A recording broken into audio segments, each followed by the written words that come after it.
What I do is inconsequential. Why I do what I do is I get to shorten people's journeys every day. What I love about our hospitality industry is that it's our mission to make people feel cared for while on their journeys. Together, we'll explore what hospitality means in the built environment, in business, and in our daily lives. I'm Dan Ryan, and this is Defining Hospitality. Today's guest is an inspiring entrepreneur. He's the founder of Death & Co. He is the CEO at Gin and Luck. He's the co-author of 3 books, Death & Co. Modern Classic Cocktails, Cocktail Codex, Death & Co. Welcome Home, which actually just came out on November 2nd. Be sure to check it out. He is the father to a beautiful Aria, a 20-month-old pandemic baby. He's the co-founder. He's the co-founder of an exciting new hotel management company called Midnight Auteur. He's also a close friend and a former neighbor from many, many moons ago. Ladies and gentlemen, David Kaplan. Welcome, David. Thank you. What an intro. Whew. It's going to be tough to beat. I know it's a lot of words, and but you've done so much. And I always feel like you are so much younger than me and you've accomplished so much. And just being a friend and watching your rise and all the great content you're creating and all the great moments of connection, I'm just proud to call you a friend. So thanks. Thanks, man. I feel the same. I feel the same. Not that I ever feel like friendship is transactional. I feel like I've gotten so much out of our friendship and grown so much because of our friendship. So it is you are a dear friend, but it is also just a pleasure to be here and on your podcast and in this pseudo work capacity and getting to hang out with you. Yeah. And actually, as you say that, I knew this before, but it just popped back in my head. The first panel discussion that I ever moderated, which was kind of many, many moons ago, but led me to the path of being on this or having this podcast, was we did a panel at BDNY. I don't know if it was 8 or 10 years ago. And it was reimagining the hotel lobby. And you were one of the panelists. And it's funny if you think about that signpost or that point of time. I wish I could remember what year it was to where we are now. It's been a complete pathway and like a mission of yours while you're doing bars, but it's also the public spaces of hotels and lobbies that you've reimagined. It's freaking awesome to have in some small way been a part of that. Yeah. Yeah. And hotels are more and more a part of our world. And we'll talk about that when we talk about Midnight Auteur. But yeah, our friendship and now longstanding kind of collaboration has given me so much insight into this world that we play in more. And now you went from moderator to celebrated podcast host. So amongst the many other things that you do. So I love it. Well, thank you for celebrating me. I appreciate it. You're making me blush. So when I think of a bar or a tavern or a place to just kind of come in, drink, have a bite to eat, it's all about connection. Mm-hmm. And I've found that in many hotel lobbies, oftentimes that connection is absolutely missing. And how did you put your Death & Company stamp into the hotel lobby? And how did you come up to that inspiration? And like, what are you seeing as a result of that? Yeah. So first our kind of mission and purpose, that's somewhat of an aside, but both you and I kind of geek out on the business operating side of things. And you actually turned me on to EOS, Entrepreneurial Operating System. And so our mission purpose is we create connection or we create experiences and connect people through cocktail anchored hospitality. So it's right there in kind of our masthead in what we do, how we do it, how we really approach everything. And it's almost kind of like a filtering mechanism or the guideposts in which everything needs to fall within.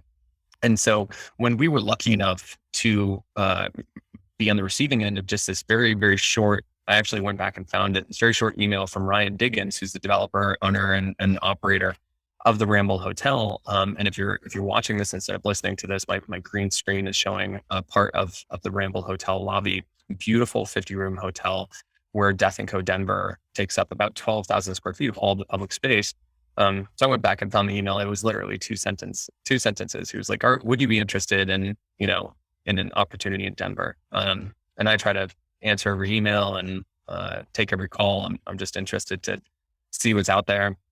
And so we were really lucky in that he already had a very shared ethos and vision in almost every respect. And so we definitely pushed both the design and him a little bit in terms of how much more we could do with the lobby space. But he was already thinking that the check-in desk would be a very, very, very small footprint. And really, this would be this kind of thriving lobby experience. And we use that term now within Midnight Auteur quite a bit, like thriving in terms of like it's always active, always busy, always has energy to it, right? And so we do that through being beverage anchored, but you do that through the floor plan and through space planning first and foremost, right? So not having the space broken up, having every space have some sort of purpose and activity to it. And so those are the ways that we believe that connections can be made, even if that's, and you and I spoke about this before, even if it's a level of connectivity that's inward facing, right? You still almost want to like warm yourself by the fire of activity. Like I always think of bars as like the hearth, right? And so like you need that warmth emanating out, not just the glow of the back bar, which of course I love so much, but like the activity and people making something, and that kind of point of inspiration also acts as a phenomenal point of self-reflection. You can sit there and just be inspired and in awe of the space. But yeah, that's really, how it came to be within Death & Co Denver. And then we've just kind of pushed and progressed that from there. Like, what else can we do? How can we grow? How can we best service the hotel guests, the guest journey, and our mission and purpose? And we're excited to continue to grow that, kind of tinker with the ideas in a bunch of different ways. Well, okay. So you use the word tinker, and I have a hard time with that because what I'm seeing, like, actually, I'm very surprised. I've been and stayed at Ryan's hotel and your hotel. Well, it's really his hotel, right? But you're a huge part of it. But I've stayed there a couple times. And when I think of my experience there, it's totally not that lobby check-in, although I know it's there. And you're right. That's such a small part of it. When I think of Denver, it's walking into this massive, totally engaged, exciting bar. It's just, it's awesome. And then I love that you say the idea of the hearth, because as I'm having more and more of these conversations, it's really, when I think of hospitality, it's that feeling of warmth, right? And and the hearth, I think, really symbolizes it. And I just love that you said that, because I think as through this exploration, it's pointing me closer and closer to the hearth. So when we talk about hospitality and your experience and kind of the path that you're on, not tinkering, but kind of really breaking things and turning things over, I think. How do you define hospitality? Yeah.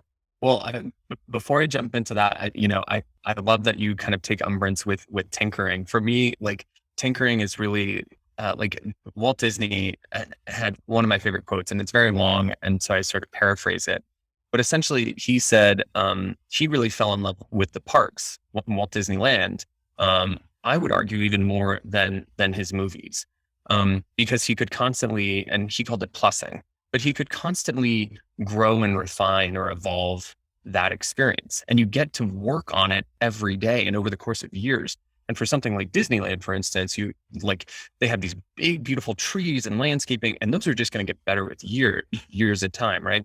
But his quote was, essentially to the effect that he didn't like the finality of movies, because once it was done, there were still so many improvements that you would want to make, but it's done, it's out there in the world. And for the most part, you never mess with it again.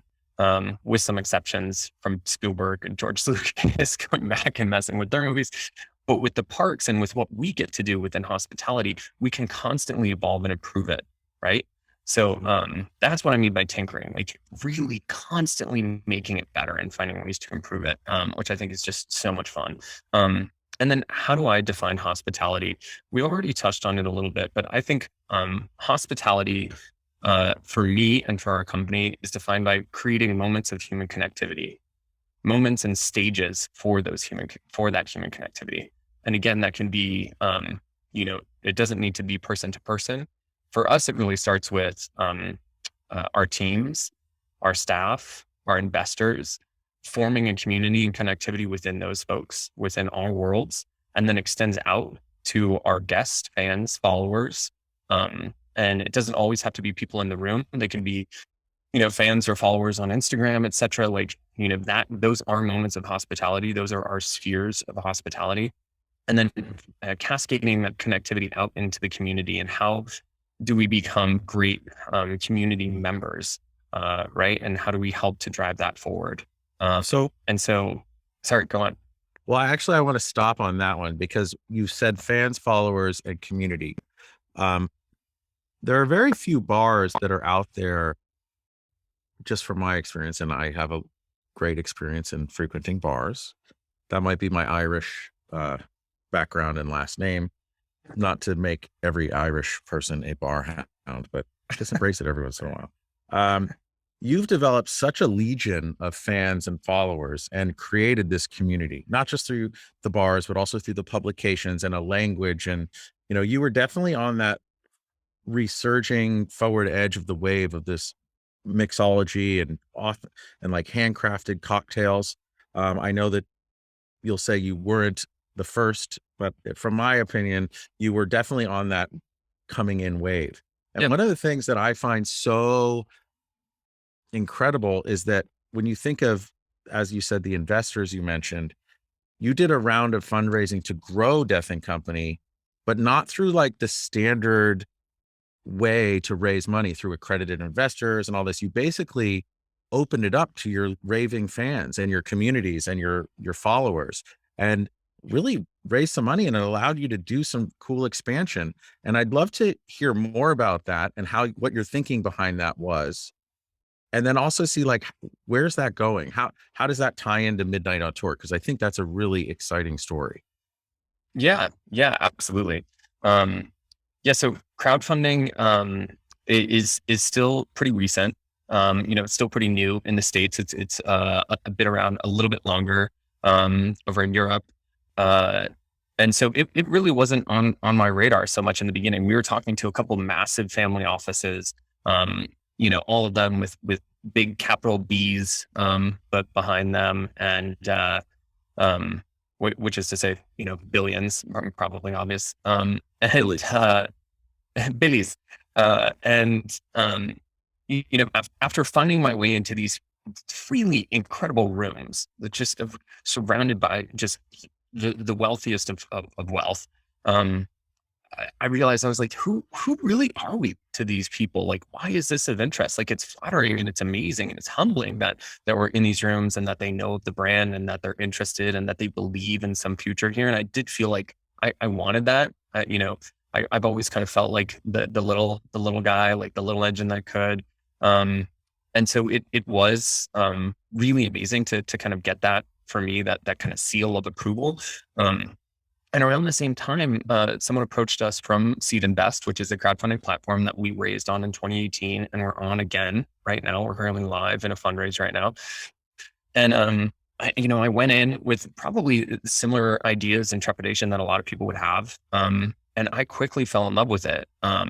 And people ask me all the time, every webinar that I do, people ask me, why are you in the crowdfunding space versus traditional, VC or family funds, et cetera.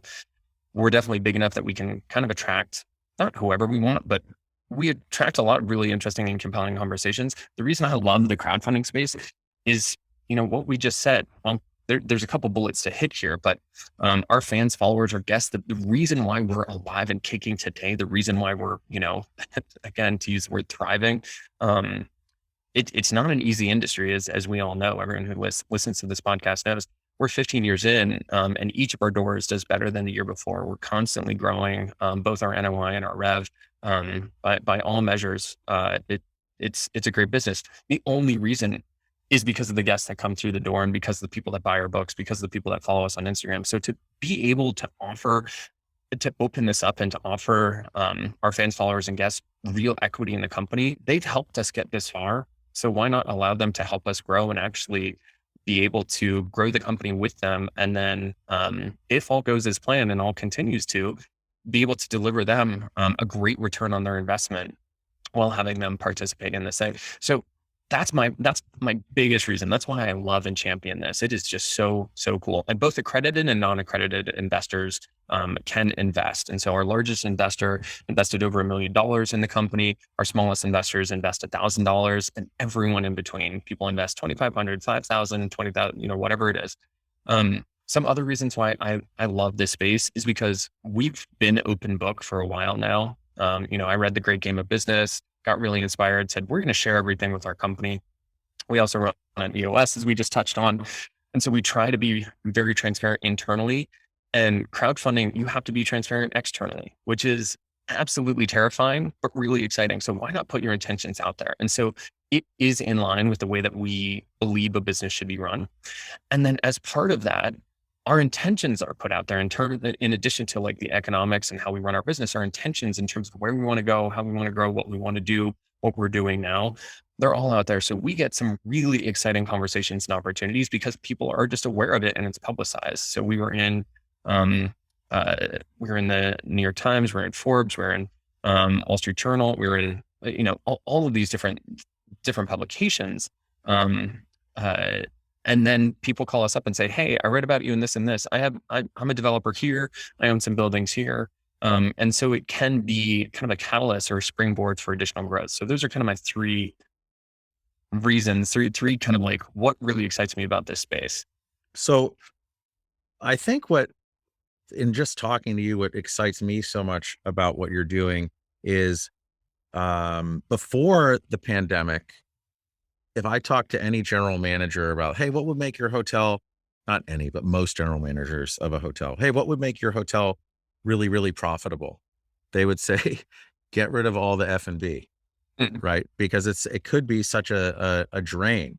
What was really cool you shared with me is that, especially at the Ramble in Denver, I mean, because you're leading with the F&B and really the B of the F&B, the bar component, you guys are scratching at some of like the top rates in Denver. Tell us about that. That's amazing. Yeah. So part of this, it's absolutely, there are two parties involved, largely two parties involved in Denver. Right. And also there's kind of a separate restaurant as well with a fantastic local operator. So the building itself is very activated, but within the hotel experience itself, it's really the Ramble and us, right? So two parties there. And so both of us contribute meaningfully to driving the business. And Ryan, I always call him a partner, but we lease all this space. He's a partner in Midnight Auteur, of course. But he's always acted like a great partner in that he's understood that we help drive rate.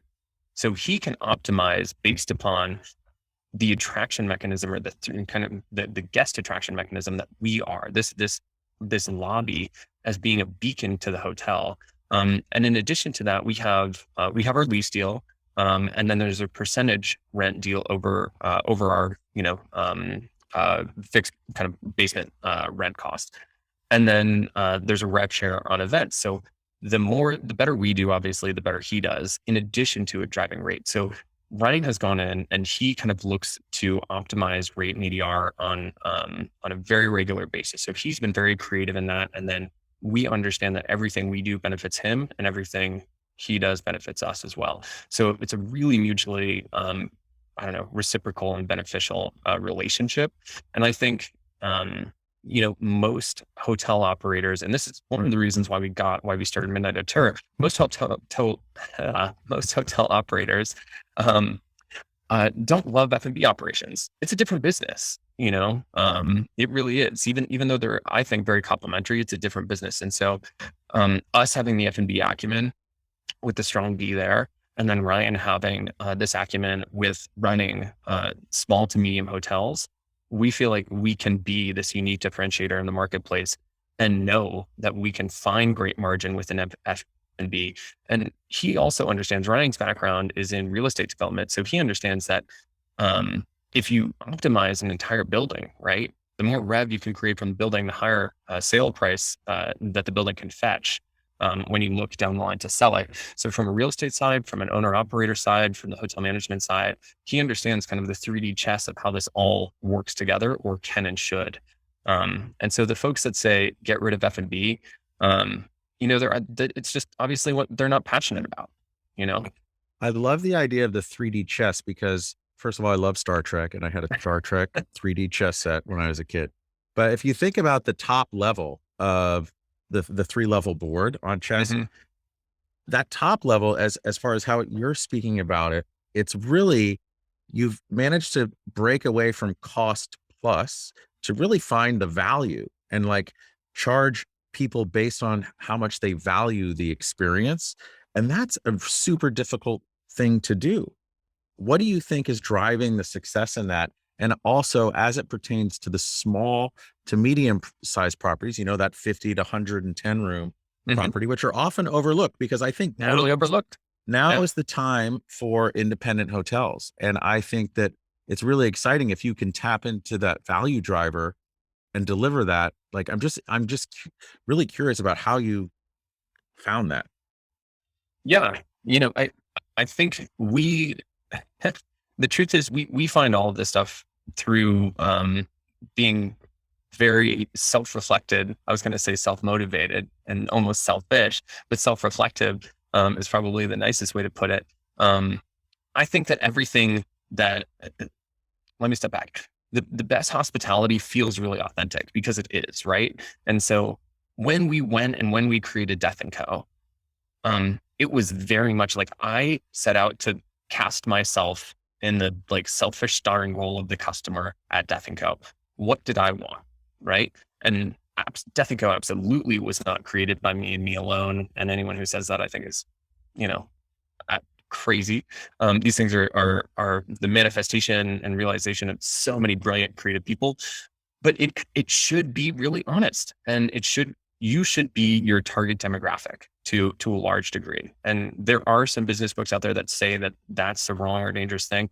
I completely disagree with that. And so the Ramble, the hotel experience, the size of hotels, these are the hotels, these are the types of places that Alex, Devin, Ryan, and myself, these are the four folks that really make up Midnight Auteur. These are the types of places we like to go, the types of places we like to stay. The size feels really intimate. It feels like you're almost, and I know you love this term, you're almost an innkeeper, right? It's almost a bed and breakfast, but you have a certain level of anonymity that I think is really sexy with the hotel, right? Like, I don't want to feel judged when I go into a hotel. I want to feel that level of escapism, whether it's ordering room service for breakfast and not leaving your room until noon, or whether it's like having an extra drink at the bar or whatever. You want to feel a little bit of that anonymity that you don't necessarily get with a bed and breakfast. We got there. But you also want all of these amenities, right? And all of these personal touches. So that's ultimately how we got to like this size of hotel, this level of service. It's what we want and how we want to experience travel. So if you think about, there's a book actually that kind of touches into this. It's called Little Giants. And it's just basically, hey, instead of being so big, let's just do what we do the very, very best. Yeah. And own it. And when I think about your 15 years of success at Death & Company on 6th Street in the East Village, the thing that strikes me about it is no one's ever standing. Everyone always gets a seat. You've managed to create this feeling of, I want to say like velvet rope exclusivity without a velvet rope and exclusivity. Somehow the guys who are greeting everyone outside, it's like, let me get your name. Go hang out at this bar right next door, have a couple beers, and I'll let you know as soon as you're in. And so there's this exclusivity, but it's totally not exclusive in the sense that just wait your turn because we want you to come in and have a great experience. Hey, you know what? You might wait a little while for your drink, but just know that these guys up there are putting their heart and soul and passion into those drinks. And then tell us about that. And then also how you're creating these larger spaces, but still keeping that intimate feel of non-exclusivity. Yeah. I mean, you hit it exactly right. We try to create really inclusive spaces that are ultimately small and somewhat exclusive in that we're limited by capacity. And so one of the things that we understood very early on is that the cocktail space was pretty intimidating. It's still pretty intimidating. I do this. You can't say that with someone like Alex by your side, right? Well, I say this in that, like, you go to most bars, and still, like, here today all the time, you go to most bars and they're a little arrogant. Most cocktail bars, they're a little arrogant. There's so many spirits that you've never heard of. There's so many spirits that, like I said, I do this every day and I taste through tons of spirits. That's not my job anymore at all. It was barely ever my job. But I still, am around this constantly and I'm introduced to new spirits all the time. There's still stuff on our menus that I have no clue what it is, and so they're intimidating. And so we knew early on that we had to create something that was super, super welcoming, super inviting, really warm, very gracious. And we wanted to inform without people feeling like they were being taught or being spoken at, right? And we wanted to have this tonality run across everything that we do, from the books to Instagram to, of course, the indoor experience or in-store experience. So it starts at the door, right? And so we think a lot about, like, what is the language around saying, well, we're not saying, no, you can't come in right now, but you can come in just in a little bit. So let me take your name and number. We want to protect the integrity of the experience. We want to make sure that you guys are having a phenomenal experience, not waiting for cocktails, and really able to enjoy your night once we get you inside. And people have been really understanding throughout the 15 years. And so we've looked to not necessarily replicate that, but work within the spaces that we have. So our space in Denver, we do have some standing, but we'll still manage the door in the same way. First come, first serve. We do accept some reservations there, but not many. And then as soon as we hit a certain limit where we feel like it's no longer very gracious and comfortable in terms of standing versus seating, et cetera, we start our wait list. And then in LA, we actually built it into the concept. So we have a little bar in front called Standing Room. And then the main, which obviously, as the name would indicate, allows for some standing, is much more casual, is a different kind of side to the personality. And then we have Death & Co., which is all seated. So we try to find ways to have the highest level of hospitality possible while still being really warm, easy, and inviting. And one of the ways we did that in New York is the location itself. So I always said, I want a destination with convenience. So no false entrance, no nonsense, nothing like that. So we don't want to make it difficult or overly intimidating again. But we also want to have a little intention. So it's fairly nondescript. It's on a side street. It's not on a corner. It's not on an avenue. You have to have a little intention to go to the place. But as soon as you're there, we want it to be near a lot of places. So we're telling you, you can't come in yet. Table's not ready yet. Here are a ton of places in the neighborhood. Go grab a cocktail at any of these and we'll message you. And if you can come back within a 15-minute window, great. And if not, we're going to see you again another night. We'll always be here. So we try to find a way to do it the best way possible in every door. And it's different in every door. We try to make each Death & Co. unique, and every menu is unique. All the cocktails are unique. So we try to express different sides, different facets of this, little gem that we keep kind of polishing or plussing or tinkering with. So I think that whole experience of, hey, there's all these other places, go. You said before, you create this really understanding experience. Like, hey, we get you. We want you to come in. You're welcome, but just head over somewhere else. If you think about, well, not you think about, what I see right now with everyone so short staffed, people traveling, flights getting delayed, check-in experiences being messed up. How do you think that everyone can learn from that little bit of understanding that you create, and expectation management, where it's like, yeah, we want you in, just not right now. And here's why. It's almost like a bedside manner of making them feel good about waiting somewhere else. Yeah. I mean, it seems relatively easy, but it's not. I mean, so much of it is culture driven, right? It's internal language. It is, it is top down and bottom up and all of these things in between. I have said and proselytized every opportunity. I've said, look, we don't just wake up every day and get to be this thing, this idea, Death & Co., that this whatever people hold us up to be. We have to earn that every single day. We have to live up to that. People have always waited a long time to come in. We can never take that for granted. It may feel like Groundhog's Day to us, especially in New York, where almost every single day is busy. Almost every single day has a wait. But to them, this is their anniversary. This is their first date. This is the place where they got engaged. These are where memories are made. And again, human connectivity happens, right? So how do we make sure that we're supporting our teams in remembering how special this is, in remembering that it is challenging to come in? It is not the best thing. It's literally the worst thing to be greeted by a door instead of a closed door instead of an open door. So how do we manage that? How do we communicate that? And how do we change the culture internally? That's tough. And you see it. I mean, you and I travel quite a bit. You see from airline to airline. I think I'm a Delta loyalist. I think they have phenomenal customer service, and they put a lot of different things in place to recognize and reward and be incredibly gracious to their most frequent travelers, right? That's the way they do it. I think they do a pretty good job with everyone, but of course I travel just a ton. So I see a different side of it. When I go and I travel on a different airline, I'm like, man, they just don't really care about the customers. I might as well be on a bus, Yeah. And so from the culture to the things that you put in place to support that culture and those efforts, it's fantastically complex. It really is. Seems like it should be simple. Like, just be nice. Just be nice, and also let them know you're trying as best as you can on both sides. Like, you want them to have a good experience. I want the people inside to have a good experience.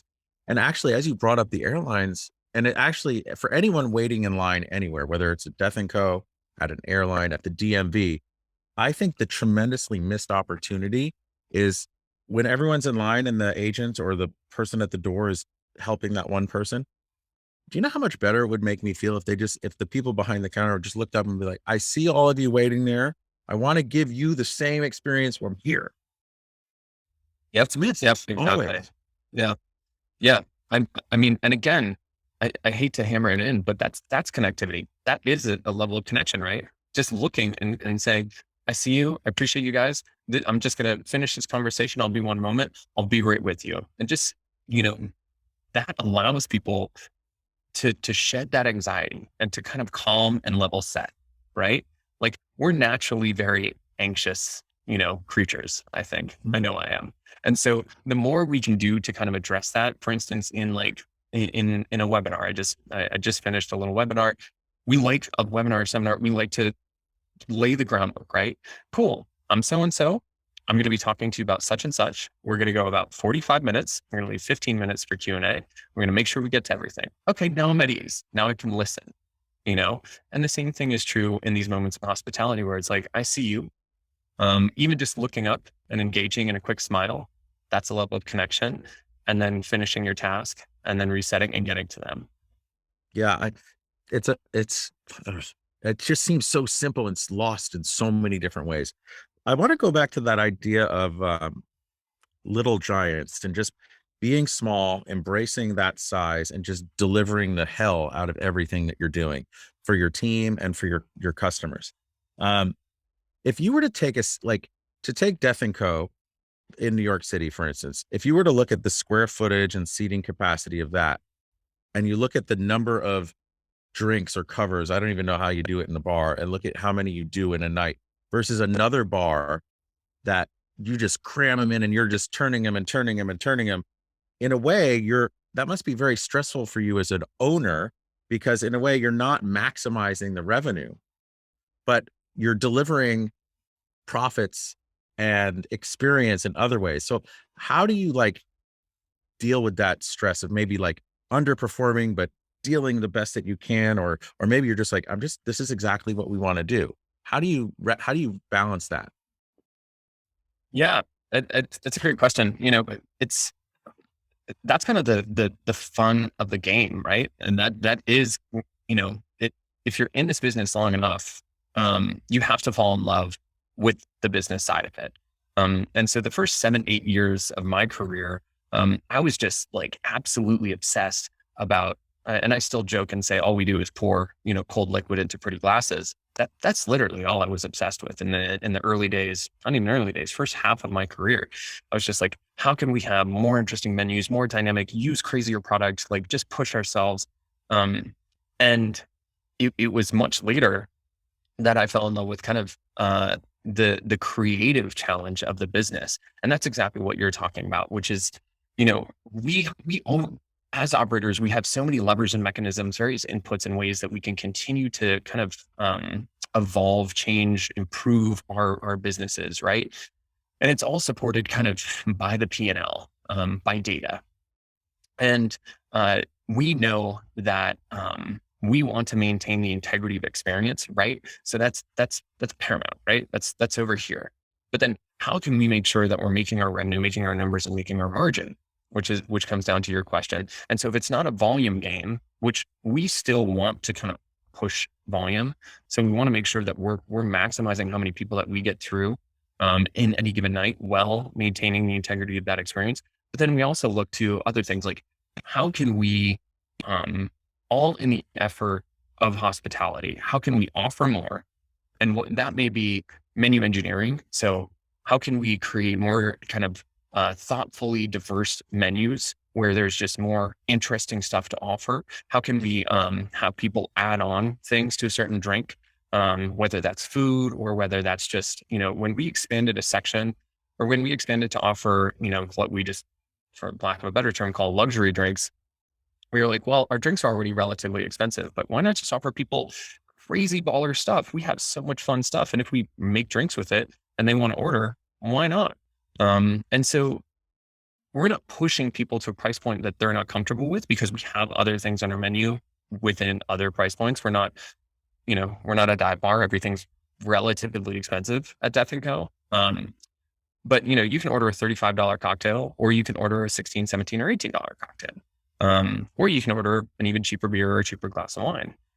So you can find a price point, and that's offering them a higher level of hospitality, while also increasing your guest check average, increasing your overall margin, and revenue. And so finding ways to kind of manipulate all of these kind of various different inputs and variables, you're fine tuning the machine to get the numbers that you need. And I love that, because normally I would resent ordering a $35 drink, but your team makes it so like, this is a really special thing and I'm like, you know what? That's freaking the craziest thing I've ever heard. And I'm going to try it. And it's my choice. It's not like that's my only choice. And that's the other thing, is every time I've gone in there, I've always had such a great experience, no matter what the end of the bill is. And Right. I've had people go in that are just like, everyone's able to find what they're comfortable with, but you can drive that value.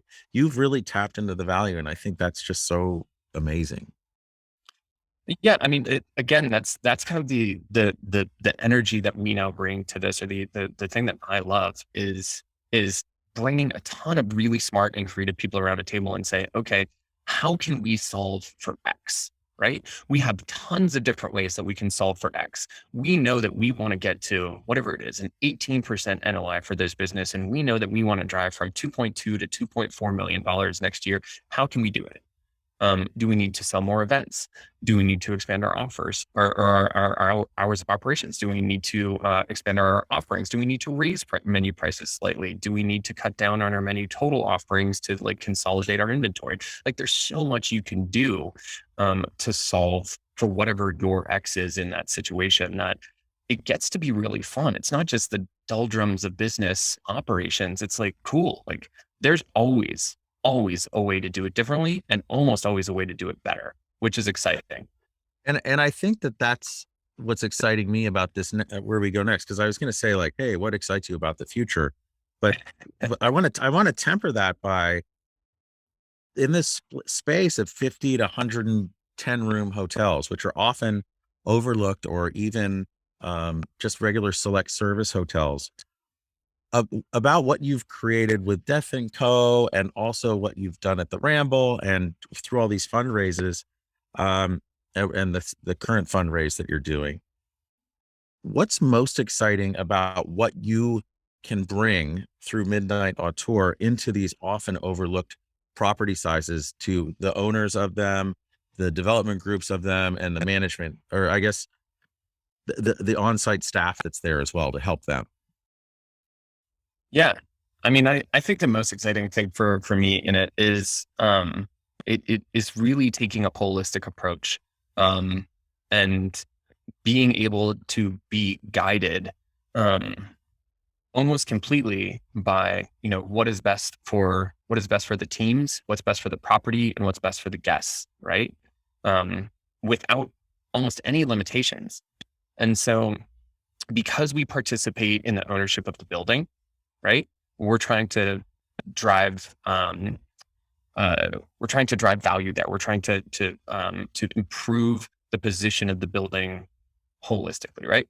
And then for our teams, we no longer have to have a hard line separation between hotel ops and F&B ops. Of course, there's going to be individual management, and the org chart will speak to everyone's area of expertise and areas of operation. But we can say, okay, if it's, I was about to say, and I'll just say it, it's good for the goose, it's good for the gander, right? I feel like as soon as you become a dad, you start saying like really embarrassing, I don't know, just really embarrassing shit. And making halibut jokes just for the halibut. Yeah. Just keep going. Oh, there you go. Just keep going. Oh my gosh. Here we are. Halibut that. Talking about stuff. And so, we can think, okay, what's the in-room experience and how can we improve that from an F&B perspective? How can we have each thing complement each other? One of the things that we kept butting up against in the Ramble, because they are separated, is, how do we integrate F&B into the check-in process? And how do we integrate like exciting moments of kind of like delight and surprise into the guest journey? And it's hard to do that when you're relegated to separate P&Ls, and it's hard to do that when management is different and there's that kind of push and pull and friction. And now going in with Midnight Auteur and saying, okay, as a consolidated ownership group, we can go in and make decisions that you might otherwise not make. For instance, what does F&B look like at check-in? So we're going to put draft lines in as one very specific and small example. We're going to put a couple draft lines in at the hotel check-in. And so it's easy for, like almost completely effortless and seamless for reception while they're checking you in to just hand you a cocktail, hand you a beer cider, whatever it is that we want to have on offering or whatever rotating elements there. And so to just have these little moments built into the infrastructure itself, I think is really cool and something that very few people are doing, because ownership doesn't usually, for these new properties, ownership doesn't come from both an F&B and hotel side of it. And having that representation around the table to make all these decisions, I think is really, really exciting. Yeah, I love the idea of the draft line for a cider or a cocktail or a beer. It sure beats like I love getting the cookie when I check into a DoubleTree, but I'd rather get a beer. Give me my carbs in a different form. Exactly. As you're thinking about the future and doing this raise, like for Midnight Auteur, tell me about it. Like, how much are you looking to raise? Where are you looking to expand? Like, what's your 10-year vision on it? Oh my gosh. Yeah. So, I'll tell you, our 10-year vision for Gin and Luck. And then because, Gin and Luck as the parent company for kind of everything we do within our world, including 50% of Midnight Auteur. And then I'll tell you what the 10-year vision looks like for Midnight Auteur as well. So we're currently at, as of this recording, so by the time it goes live, will be more, but we're currently at 3 million out of a $6 million raise. And we're likely going to close out our raise in mid-February. And I do believe, given the track that we're on and the pace that we're on, we will likely cap out. So we'll likely be fully subscribed or oversubscribed. So we'll hit that $6 million mark.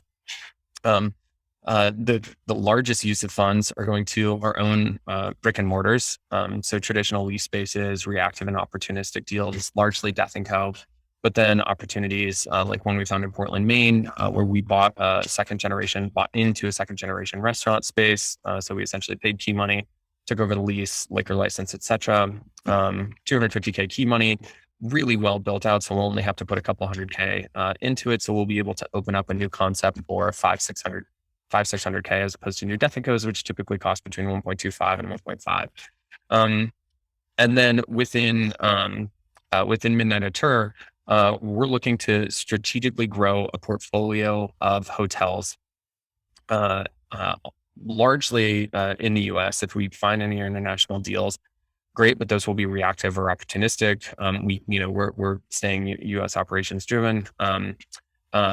And for the use of funds or for this raise, we're allocating funds to MA Capital, so the ownership of the real estate side, and then Midnight Auteur Hotels will be the management solution. So no investment from Midnight Auteur Hotels.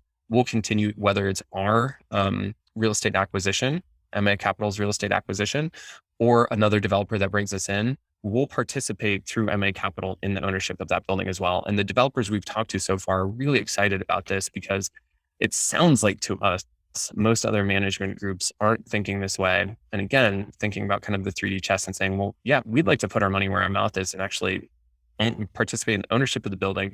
And so have alignment all the way across from ownership to hotel to F&B operations. And then what our 10-year vision for this is, now it's really kind of our 7-year vision, as we created it a number of years ago. On the gin and luck level, it's to become the most sought after cocktail company in the world. And that starts first and foremost as being one of the best, recognized as one of the best companies in the world to work for, not just within the hospitality space. So that, I think, is, an endless pursuit, and one that's really exciting. And I think ultimately speaks to the quality of product that we'll be able to create. If we're the best company to work for, we're going to have the best talent. We're going to have some of the best product. I think it's inherent, right? But to us, it also looks like over 100 million a year in annual revenue. Over 40 properties, or 40 brick and mortars, and that includes hotel. On the hotel side of things, it's our ambition within a 10-year timeline to have 7 projects open, 10 projects total, so 3 additional in development. And all of those would have participation from the MA Capital side. So we would have ownership of some of those. We would spearhead 2 out of that 7, 3 out of that 10.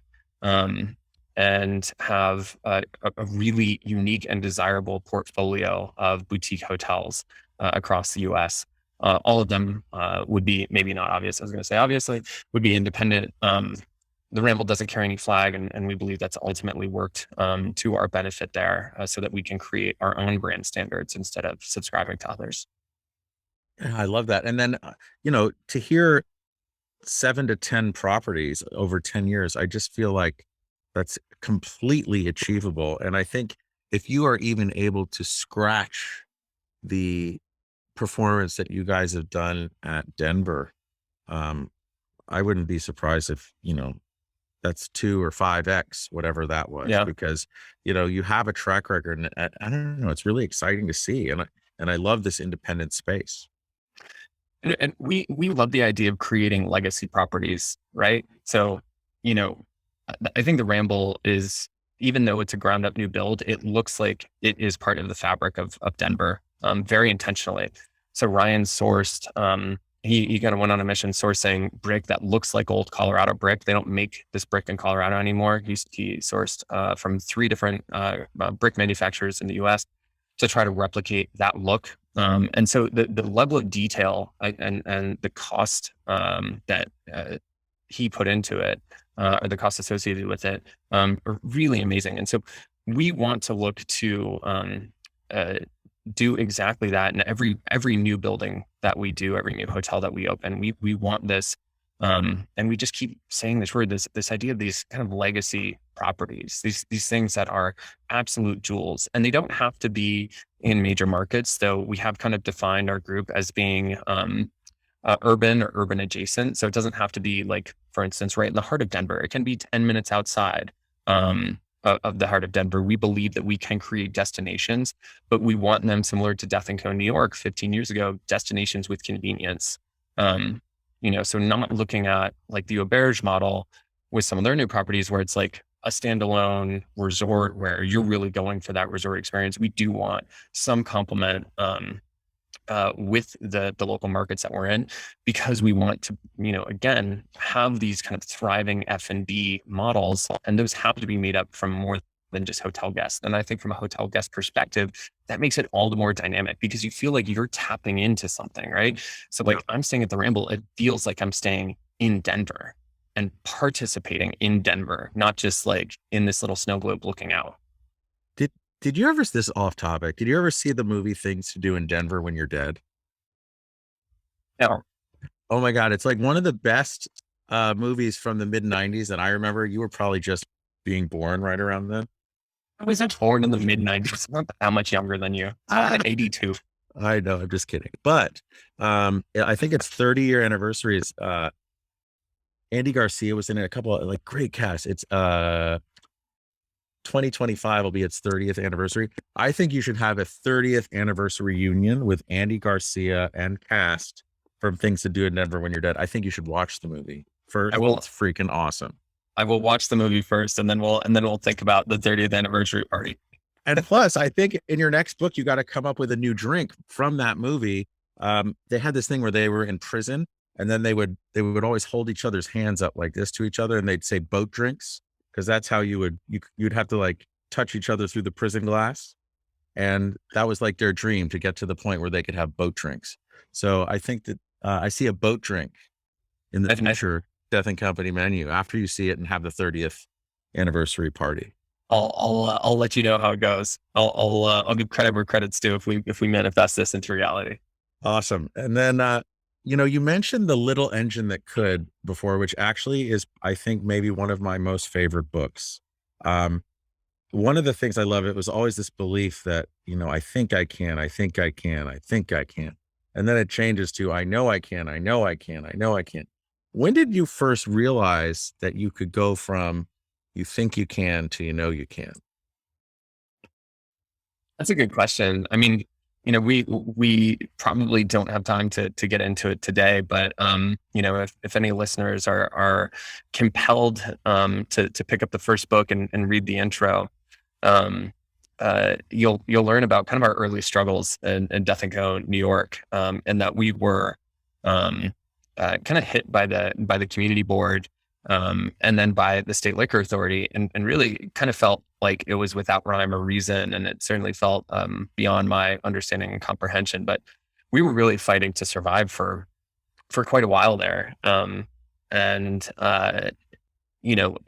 through those years, it was definitely, I think I can, I think I can survive. I think I can hold it together. I think we can get there. We were closing at midnight. We had abbreviated hours. We were not making any money. We were kind of just breaking even. And it was a two-year fight. And I think I was 25, when I essentially, I kind of had to like sue the state liquor authority and took them to the New York Supreme Court. And I was like walking up the stairs and I was like, where am I and what is going on? And how did it lead to this? And what is happening?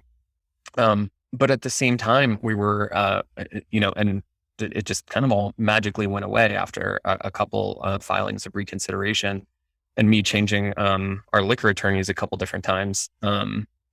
Just still a really wild experience. But even through all of that, we were just so buoyed by the reception. We were constantly in press and recognized as this great place to go, and people were there every single night. We had a wait list every single night. And so it felt like, I wouldn't say we were doing something important, but it felt like we were doing something that people cared about. And it felt like we were doing something that people wanted to survive. And Frank Bruni was the New York Times food critic at the time.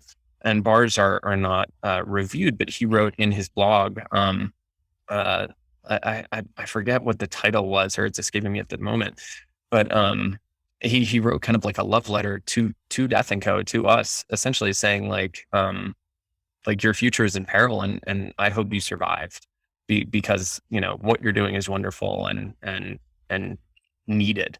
And so once we kind of got past that, once we got past all of that, it felt like we started to gain momentum, and it felt like we had sure footing.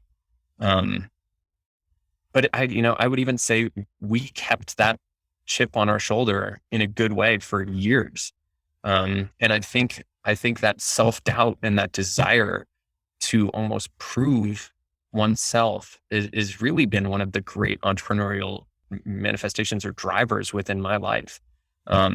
And so to, like I said before in this podcast, to try to earn it every day, I know I can, feels like a level of self-confidence that I'm not ever willing to necessarily say, I know that we can produce great things. And I know that we can try harder tomorrow. Love that. You said in that story of going up the steps of the Supreme Court, where I hope Jerry Orbach from Law and Order was walking up next to you, and there was music as you were going up. Yeah, you said, I wish. And then you were, just before you were talking about the Frank Bruni part, you said, I think you said something like, you're not doing something that's important, you're doing something that's meaningful. But I say that's bullshit. You are doing something important. You are delivering experience and inspiration and connection in that warm hearth. Yeah. And so I challenge you to remix that. You are doing something important, and it's something that's been important since we've been fermenting anything as people, right? Yeah. And it's creating that. So I challenge you to that. Okay. So now you're the Dave Kaplan we all know and love, the overnight success after 15 years of trying. Yeah. Pushing Exactly. and going. That's how overnight success works. I want you to walk back to those steps of the New York Supreme Court. I want you to push Jerry Orbach aside, say nicely, excuse me, Jerry, I just need to get to my 25-year-old self. What advice do you give your 25-year-old self after you gently push Jerry Orbach, may he rest in peace, aside? Yeah. That's a great question. And it's honestly a tough one, because I love the circuitous path that I've, taken, and I think one of the things we haven't talked about, but I try to talk about in every opportunity or public engagement, any time I can, is failing. And I wouldn't say that I love every time that we've failed, but failure has been a springboard to learning and a phenomenal accelerant to our growth and to our learning. And so even though there have been so many, as any entrepreneur knows, there have been so many phenomenally hard and dark days.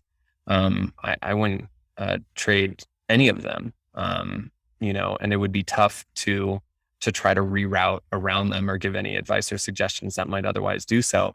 But I would absolutely try to impart some level of self-confidence, belief, and kind of try to find that sense of ownership that took us a long time to take. We put ourselves at kind of the kiddie table for most of our careers, because we were like, well, I went to school for fine art. I'm not a businessman. Or, Alex went to school for history. He's not a business guy. And, we're the creatives, and we're going to stick to our field. And limiting yourself inherently limits your people and your business, right? And so trying to find a way, if I could, to impart as quickly as I could and this walk up on the walk up those steps, to just say, trust yourself, own the mistakes, but also own the process, and you'll get there faster, and you'll ultimately be able to treat your people better along the way. Fuck the kiddie table. Fuck the kiddie table. Yeah. Oh man, this has been awesome. So, Dave, where can people find you? Oh man. I try to be super accessible. So, anyone listening to this podcast, we will put up my email. It is d.kaplan, Kaplan, at ginandluck.com. You can also, find everything that we're doing, or a lot of what we're doing, at Death and Company on Instagram. We have a thriving community. Love that word on there. And please reach out for anything, everything. If you're interested to learn more about the raise, go to SeedInvest.com, and you can learn a ton about our world, our business, what we're doing, how we're growing, where we're going. Awesome. And we'll put those in the show notes. So if you're driving, just don't freak out. Just log in and you'll see it there. I'm going to go check out that fundraise thing with, what's it called? SeedInvest. SeedInvest.com. Yep. I'm sorry. I'm just saying, I think it sounds really exciting. There's that delay again. And I'm just like, I'm really excited about that for you. And Dave, I just want to really say thank you. I know that we talk a lot. We don't talk as much as we want to. but it's always so fucking awesome when we get together and talk. It is. Well, thank you. It's always fun, regardless of whether we're we're recording or not.